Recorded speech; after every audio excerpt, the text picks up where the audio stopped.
Presenta Santander Pyme. Abrí tu cuenta Pyme online. Santander, el banco que banca a las pymes. Bioxel, Sebel, Casmu. Afiliate por el 1444 o en casmu.com.uy. Renault, UTE, Catunasí, Terminal Cuenca del Plata, terminal especializada de contenedores Puerto de Montevideo, Seguro Americano, la medicina privada a otro nivel, Inco, CUTSA, FMC. Soñamos un futuro con más motivos para brindar, porque antes que todo estás vos.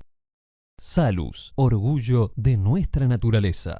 Estudio Brun Costa. Grupo SACEM, una gran obra se construye con un gran equipo. Y SWAT te ofrece el mejor servicio de hidroterapia para la rehabilitación de lesiones en la clínica del Estadio SWAT. Informate por el 2487-7047.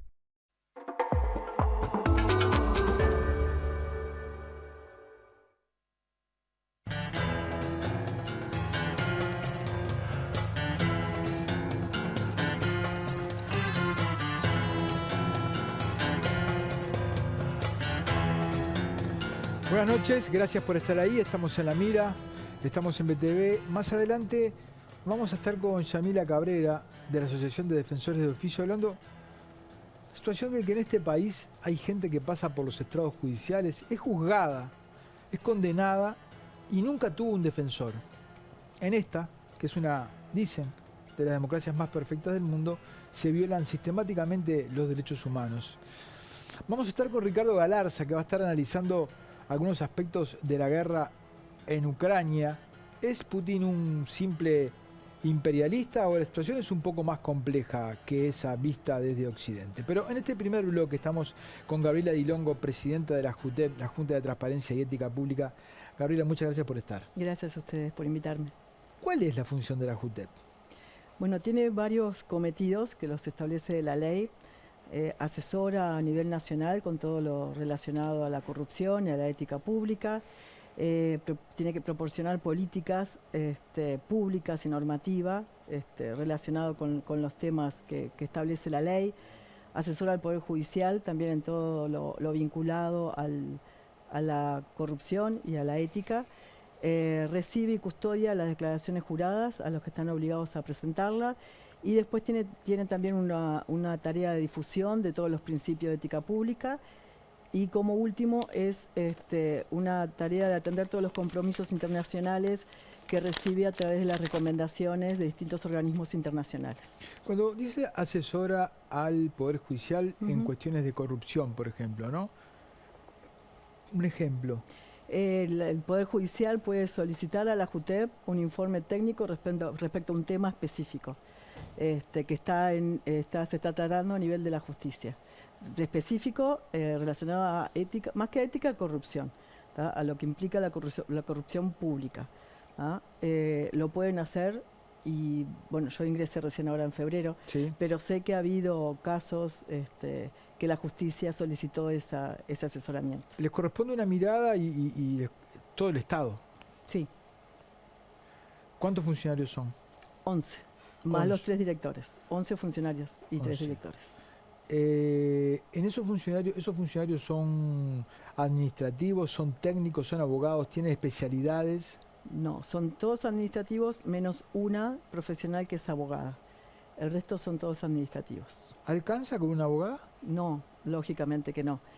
Nosotros tenemos, en lo que le decía, el asesoramiento implica que pase por la parte de asesoramiento legal, que es esta abogada. Es la que hace los informes para el directorio cuando tenemos que tratar cada uno de los expedientes. A su vez, es la que recibe las denuncias que llegan a la JUTEP, porque la JUTEP llegan denuncias nominadas, o sea que la persona pone todos sus datos, se identifica, y también denuncias innominadas a través de la página de la JUTEP. Esas denuncias implican también que la asesora legal haga todo un informe técnico antes de que pase a directorio. Y después, bueno, colabora con el tema del acceso a la información, que lo tiene otra funcionaria, pero ella también colabora con ese tema. Usted, perdóneme, voy a hacer una valoración favor, simplemente, sí, no una pregunta, ¿no? Pero alguien que arma una estructura de estas características con una abogada Parecería que quiere, digamos, que la ética y la transparencia pública no se aborden, no se hurguen en la profundidad, porque ¿en qué cabeza cabe? Y sin un contador. Bueno, Nosotros seguramente tendríamos que estudiar declaraciones juradas, que implica a veces estudiar temas de cuentas bancarias y cosas que un abogado puede desconocer totalmente. ¿Y ustedes tienen fondos para contratar un contador eventualmente? Ahora, en el presupuesto anterior, nos dieron para contratar 3 abogados y un contador. Que ahora, a partir de abril... Sí, ya permanentes. A partir de abril se va a empezar con los llamados, a fines de abril se va a empezar con las primero con las sesiones de directorio para hacer todo el tema de formalizar todos los llamados y enseguida empezar a hacer los llamados correspondientes. ¿Quiénes están obligados hoy a presentar declaración jurada? Obligados hay muchísimos. Antiguamente, antes de la ley 19.797, que es de septiembre de 2019, estaban obligados muy pocos funcionarios públicos. Era el presidente, el vicepresidente y alguno más, que creo que algún ministro, pero creo que el presidente y vicepresidente. Después de esta ley de septiembre de 2019, la gama se amplió muchísimo porque son más de 1.000 funcionarios públicos. Tenemos, los que están ahora, alcaldes, que antes no estaban. Es impresionante la cantidad de personas que tienen que presentar, de funcionarios públicos que tienen que presentar ahora la declaración jurada. ¿Todos la presentan? No todos, por eso se hace todo un procedimiento interno en la JUTEP, primero de identificar quién es el que no cumple, se le notifica al organismo donde trabaja esa persona, se le da un plazo, si sigue sin cumplir, ahí ya se lo declara omiso, que se lo declara por una resolución del directorio, y ahí se publica en la página de la JUTEP los omisos. Y se notifica al organismo nuevamente de que tiene que cumplir con la retención del 50% de su sueldo. Se comunica al organismo, pero por ejemplo, si es un intendente... Se comunica al organismo. Después, si el organismo cumple o no, esa es la parte que la JUTEP queda sin poder seguir adelante. Lo que estamos haciendo ahora, la idea ahora es, si vemos que después de esa comunicación de retención no obtuvo ninguna respuesta, volvemos a mandar un oficio solicitando que se dé cumplimiento a esa resolución. Si nos siguen sin responder, la idea es, ya empezar a hacer comunicados más como autoridades más sobre el que es incumplidor. Pero ¿en ningún caso se va a la justicia? Que no tenemos, nosotros lo único que tenemos es simplemente retener, oficiar para que se retenga el 50% del sueldo y publicarlos como omisos. A ver, cuando ustedes le dicen, se tiene que retener el 50% del sueldo, ¿no? Luego, ¿ustedes cómo saben si se le retuvo o no se retuvo? Le mandamos oficio al organismo para que nos informen si cumplieron con la retención. Los que nos informan que cumplieron, está perfecto, no pasa nada. Es más, a veces se le manda la retención y al poquito tiempo ya el omiso presenta la declaración jurada. Bien. Si no le informan... Si no le informan, ahí es donde la JUTEP queda como sin poder seguir trabajando. La idea es porque a quién se comunica el del organismo es al nexo. Cada organismo tiene un nexo con la JUTEP.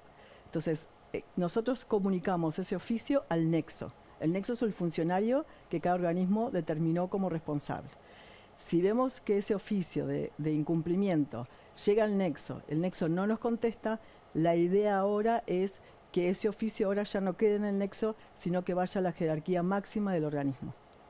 Para quizás el jerarca se enteró o no, supuestamente sí. Pero puede ser el propio jerarca el que está omiso. Puede ser el propio jerarca. ¿Y en ese caso? Le pasa que en ese caso nosotros no tenemos otra forma más que notificar y seguir notificando hasta el momento de que cumplan o queda publicado en la página de la JUTEP como omiso. ¿Eso está determinado por ley? Sí. Y ante el incumplimiento de una ley, un funcionario público ¿no está obligado a denunciarlo ante la justicia? Sí, lo que hay también se considera una falta grave desde el punto de vista funcional y eso permite, pero tiene que ser el mismo organismo el que tiene que hacer todo el procedimiento administrativo correspondiente. Claro, pero vuelvo a insistir. Es todo dentro del mismo organismo. Puede ser el jefe del organismo el que no. Exacto. Pero digamos, porque, a ver, ya veo que esto, ustedes no solamente tienen poco personal, sino que tienen pocas potestades, por lo que veo. Exactamente. ¿No? También pocas potestades. Tienen pocas potestades en cuanto a lo que se establece o se estableció al momento de crear la JUTEP. ¿Bien? En el 2015. Ahí va. Pero en la medida que son funcionarios públicos, no los comprenden las generales de la ley en el sentido de que cualquier funcionario público, ante la evidencia de la comisión de una falta y de una ilegalidad, está obligado a denunciarlo a la justicia. ¿A ustedes no los comprende eso? Nos comprendería, pero hasta la fecha nunca se hizo. De presentar a la justicia, no. Sí se manda al organismo, porque el artículo lo establece de la ley, de que se está ante una falta grave, con la consecuencia de que se puede hacer un sumario y esa persona perder su cargo. Volvemos a lo mismo, en los casos de cargos como intendentes y otras jerarquías más altas. Sí, también me estoy preguntando si fueran ante la justicia, ¿cuál sería el delito? Es que eso, mientras tú me preguntabas, mi cabeza estaba preguntando eso. ¿Qué delito podríamos decir? ¿Cuál sería el delito? Porque en realidad desde la ley lo que está establecido es que es una falta grave como funcionario público. Como tal, se tiene que iniciar un sumario y todo lo que significa el procedimiento administrativo correspondiente, porque eso lo establece específicamente la ley. Pero delito, ya te digo, cuando tú me preguntaste, mi cabeza estaba en eso también. ¿Qué delito se podría presentar? Nunca se presentó ante todos los omisos, ¿no?, que hay. ¿Y ustedes cuántas revisan? Bueno, nosotros revisamos para que justamente veamos el tema de los omisos. Lo que no revisamos es las declaraciones juradas que no son públicas. ¿Esas no se revisan nunca? Esas no se revisan nunca. Esas cuando vienen son guardadas en un sobre cerrado como los trae el obligado y allí se guardan en una bóveda que tiene la JUTEP a esos efectos. Solamente si hay un caso judicial que un juez lo solicita. Ahí nos enteraríamos de que pudo estar mintiendo o no. Exacto. O si se abre por alguna investigación de la JUTEP, que todavía nunca se ha hecho, que es eso cuando tiene la potestad de investigar las que tiene reservadas allí en esa bóveda, si lo pide el Poder Judicial o si lo pide el propio interesado. ¿Y de las que no son reservadas? ¿Ahí ustedes hacen controles? Sí, esas son las que se publican, esas las que salen en la página, entonces ahí es más fácil para nosotros y bueno, para la sociedad en general que puede ver directamente las declaraciones juradas y a veces son como una ayuda, porque ante la falta de personal a veces viene un acceso a la información o una denuncia de un ciudadano que estuvo viendo las declaraciones juradas. ¿Cómo es eso que hay un 5% que ustedes tienen que controlar? ¿Cómo es eso? Eso es el 5% anual. Sí. O sea, anualmente se tiene que abrir de esa bóveda que tenemos las declaraciones juradas reservadas. Sí. Tenemos que abrirlas y aleatoriamente. Sí. Y implementarse una investigación si se presentaron, porque para que la gente entienda, a la JUTEP llega un sobre cerrado. Entonces, nosotros no sabemos si adentro hay un papel en blanco. No tenemos idea, pero nosotros no lo abrimos cuando nos la entregan porque es reservada. Solamente se hace una recepción con una hoja que está afuera, se le entrega y así como está, se cierra, firma la persona para que no se pueda abrir y así se guarda, bueno, hace todo un procedimiento administrativo que queda con un número y todo en el sistema y después se guarda en esa bóveda. Entonces, nosotros no sabemos si en ese sobre viene una hoja vacía de cualquier funcionario. Entonces, siempre decimos lo mismo. A veces vemos los que obviamente se publican, que son muchos de los funcionarios públicos, pero no vemos capaz que hay un caso de corrupción que tenemos allí en la bóveda y no. Entonces, por lo que hacen es que cada año un 5% de las reservadas tienen que ser abiertas para cotejar. Abiertas y estudiadas, no solo abiertas, tienen que ser estudiadas. Eso no, nunca se hizo. ¿Por qué no se hizo? Por falta de personal, no solo falta de personal para hacer eso, sino también por falta de personal técnico, porque como decíamos, estudiar una declaración jurada implica, no es solamente comparar qué coche tuvo y qué coche, no cualquiera puede hacer toda esa comparación que necesita para decir, no, acá hubo un caso de corrupción o por lo menos una duda, porque es simplemente ver si hay una duda para que la JUTEP investigue. Pero Gabriel, ¿ustedes están incumpliendo con la ley? Sí, claro, siempre, porque no, eso nunca se hizo. Ahora, por pura ignorancia, Sí. cuando dice Gabriela que no tienen personal, ¿no? Ujú. Pero no se precisa mucho personal para abrir, elegir el 5% de eso, que no sé cuántas son, ¿no? Sentarse y abrirlas y mirarlas. Pero para eso no se precisa mucho Sí, personal. lo que pasa es que uno desde afuera puede pensar que solamente Por ese eso, trámite, por eso le pregunto. ese trámite, pero no, en realidad cada vez que se presenta una declaración jurada es todo un trámite interno porque ¿cuál es el tema? Si yo dejo la declaración jurada en este sobre ahí y viene cualquiera y lo puede abrir, o sea, es todo un tema de custodia de las declaraciones juradas porque es una responsabilidad de la JUTEP.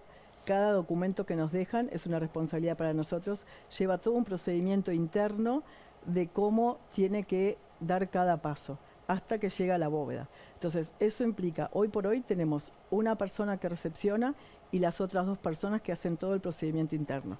Son también los que se encargan del tema de publicarlas. Ahora se publica, desde 2019, se publican más de 700 declaraciones juradas. Antes eran, como les dije, presidente y vicepresidente. Entonces no necesitabas un personal específico, por parte era cada 5 años. Ahora tenemos más de 700, yo no sé si no llegan a 800, que se publican y es constante, porque no es que están cada 5 años se publican las 700. Cada cambio tiene que presentar una declaración jurada, aparte cada 2 años también hay que actualizarla. Eso implica que ese personal, que esas 2 funcionarias también estén dedicadas a eso y a controlar a los omisos. Todo es ese personal. Uno podría pensar una cuestión de presupuesto, ¿verdad? En fin, pero tenemos que entre las declaraciones que son abiertas, vemos que quienes no lo cumplen, uno sigue el trámite, siguen sin cumplirla, y la cosa puede morir por ahí, en una cosa confusa, en la que no se sabe si el jerarca va a ir o no va a ir. Por otro lado, las reservadas no se está cumpliendo porque no hay condiciones para cumplirla. Hay veces que no se pregunta, Gabriela, ¿qué hacemos acá? Y bueno, la idea Parece es... un organismo hecho para no cumplir la función que se le dio.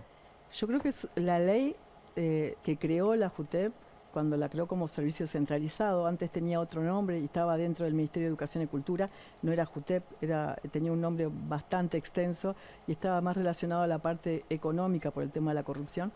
Cuando se crea en el 2015, la ley es una ley que uno lo lee y dice, qué bueno que existe un organismo de este tipo, ¿no? Porque la ley es clara y da herramientas, pero en un mundo en que, como tú planteaste, bueno, pero si el incumplidor o el omiso es el intendente, el jerarca máximo, y yo le oficio y le digo que está omiso y que tiene que cumplir. Si no cumple, y la JUTEP allí ya no tiene otro medio. Cuando son los jerarcas máximos, no tenemos otra forma más que hacer público en la página de la JUTEP que el intendente es omiso de la declaración jurada. Y allí es donde juega el rol de que públicamente queda esa persona expuesta o ese funcionario expuesto. Después también hay un tema de cuando se presentan a cargos selectivos nuevamente, tienen que tener un certificado de que no deben la declaración jurada a la JUTEP. Entonces allí, por ese lado, yo creo que tarde o temprano tratan de cumplir, porque si no, si quieren nuevamente presentarse, allí ya no podrían hacerlo si son omisos. Y en el caso de que se revise ese 5% de las reservadas, ¿verdad? Y se encontraran con que uno presentó una hoja en blanco, ¿hay alguna sanción establecida para esa persona? Sí, porque ahí sí hay un delito porque no está cumpliendo, la declaración jurada tiene la validez de declaración jurada. Si está presentando una declaración jurada con un papel en blanco, no tiene la validez, o sea que hay un delito penal, ¿no? ¿Pero por qué para ese sí y para el otro no? Porque el otro lo presentó y el otro cumplió, perdón, con el omiso. Con el omiso. Claro, pero el omiso no lo presenta. Presentó una declaración, es como que tú en tu declaración jurada presentaras que tenés un auto, un fitito y tenés un Ferrari. Bueno, la declaración jurada falsa tiene penalmente un tipo penal que lo determina como delito.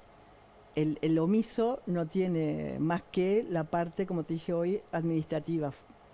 Gabriela, ¿y qué se necesitaría para que la JUTEP pudiera ser un organismo con peso, para que los cometidos se cumplieran? ¿Se necesitaría más allá de presupuesto, capaz que algún retoque en la ley? ¿En las potestades? En las potestades, seguro, sin lugar a dudas, pero también en capacitar más al personal. O sea, contratar más personal y que ese personal sea capacitado. Porque estamos en un organismo que es muy importante y los temas de corrupción y de ética no son... ética, no, todo el mundo ve el tema de la legalidad, pero no de la ética. La ética todavía no está, desde el punto de vista funcional, desde el punto de vista de la función administrativa, todavía no está como muy asimilada. Todos se cuidan de hacer las cosas jurídicamente, esto no es ilegal, pero no piensan en la parte ética todavía. Y el tema de la corrupción también tiene varias ramificaciones, que tiene que ser alguien técnico, porque abarca... La corrupción está vinculada a nivel internacional. En una de las reuniones que tuvimos con la MESESIC de la OEA, en la segunda semana que ingresé, fue el tema de la vinculación de la corrupción con el género. Una idea que acá todavía no está ni pensada en el Uruguay.